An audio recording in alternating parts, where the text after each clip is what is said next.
Kurnool Osmania college ఆవరణంలో నిర్మించిన రాష్ట్రీయ ఉచిత శిక్ష అభియాన్ ఆధ్వర్యంలో నిర్మించిన అదనపు తరగతుల భవనాన్ని రాష్ట్ర పరిశ్రమలు వాణిజ్య మరియు ఫుడ్ ప్రాసెసింగ్ మంత్రి టి.జి. భరత్ ప్రారంభించారు. ఈ సందర్భంగా మంత్రి మాట్లాడుతూ ఉస్మానియా కళాశాలలో తాను డిగ్రీ చదువుకోవడం గర్వంగా ఉందన్నారు. కర్నూలు జిల్లాకు పరిశ్రమలు తీసుకొచ్చి యువతకు ఉద్యోగ అవకాశాలు కల్పిస్తామన్నారు. యువత సాంకేతికంగా మంచి నైపుణ్యం కలిగి ఉంటే ఉద్యోగాలు వస్తాయని తెలిపారు. ఈ కార్యక్రమంలో కర్నూలు ఎంపీ బస్తిపాటి నాగరాజు, కళాశాల యాజమాన్యం పాల్గొన్నారు.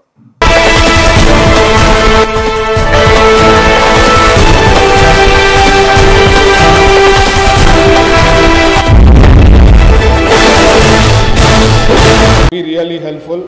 Health is also very important. Exercises, walking, giving some time for exercise. So it's good అండి. ఖచ్చితంగా ఒక టైం పెట్టుకొని కమిషనర్ గారు తొందరగా కంప్లీట్ చేస్తే బాగుంటుంది. మనం కమిట్మెంట్ ఇచ్చేదే కాదు, వీ హ్యావ్ టు ఫుల్ఫిల్. నేను అన్నీ ఎప్పుడు చెప్తుంటా, ఒకసారి మాట ఇచ్చి ఏదైనా చెప్పినామంటే ఖచ్చితంగా చేసి తీరాలా, లేకపోతే మాటే ఇరాదు. కానీ so we have committed now that we will be doing this. So it has to be completed on a time bound. అదే కాకుండా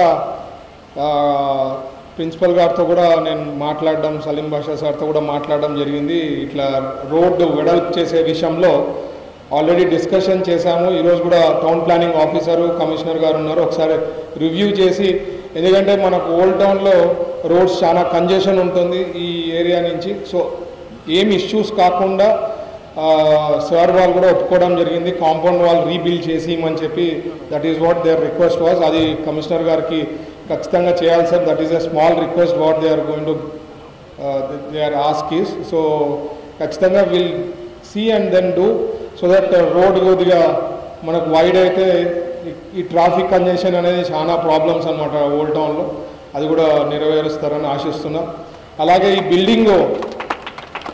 బిల్డింగ్ ఏర్పాటు అండి 2018 అంటే మా తెలుగుదేశం ప్రీవియస్ గవర్నమెంట్లో 2018లో వర్క్ ఆర్డర్ వేయడం జరిగింది. ఇది 60-40% ratio, 60% from central government, 40% from state government.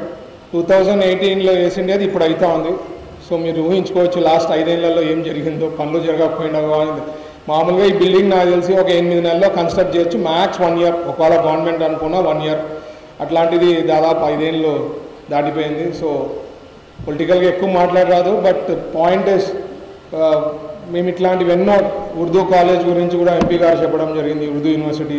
అది కూడా దాదాపు 10 కోట్లు శాంక్షన్ చేసినాం. లాస్ట్ 5 ఏళ్లలో ఏమీ చేయలేదు. అది కూడా త్వరలో సార్ కూడా మొన్న రివ్యూ చేసినప్పుడు చెప్పారు, we have to work on it అని. So will work on it and lot of developments has to be done అండి. ఎస్పెషలీ స్టూడెంట్స్కి నేను చెప్పేది ఒకటి, నా సైడ్ నుంచి కమిట్మెంట్ ఏదంటే, ఇక్కడ ఇండస్ట్రీస్ తెచ్చే బాధ్యత నా మీద ఉంది. అండ్ ఇండస్ట్రీస్ ఖచ్చితంగా వస్తాయి, దాంట్లో డౌటే లేదు. మీకు ఈ జాబ్ ఆపర్చునిటీస్ క్రియేట్ చేసేకి నేను ఎలక్షన్ల ముందు కూడా మాట ఇచ్చా, ఖచ్చితంగా ఇండస్ట్రీస్ తెప్పిస్తానని. అండ్ ఐఎమ్ 100% కాన్ఫిడెంట్ దట్ ఈ 5 ఏళ్లలో పెద్ద పెద్ద ఇండస్ట్రీస్ వస్తాయి ఇక్కడ. సో మీకు కూడా జాబ్స్ వచ్చేదానికి అవకాశం ఉంటుంది.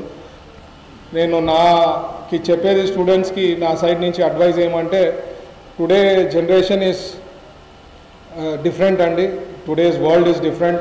మనము కాలేజ్లో చెప్పిండేది ఒకటే చదివేసినాము, కాలేజ్ చదివి డిగ్రీ తెచ్చుకున్నాం, సర్టిఫికేట్ తెచ్చుకున్నాము అంటే సరిపోదు. Lot of other curriculum activities, other things చదివేది ఉంటుంది. You have to improve your knowledge, then only will be very successful and very tough competition. ఈరోజు ఆర్టిఫిషియల్ ఇంటెలిజెన్స్ ఇవన్నీ వచ్చాయి. సో టు కంపీట్ విత్ ఒక జాబ్కి తెచ్చుకోవాలంటే you should be really different ఉంటేనే you will be able to get the job. So ఏదో degree చదివినాం, మాకు మంచి 80% వచ్చింది.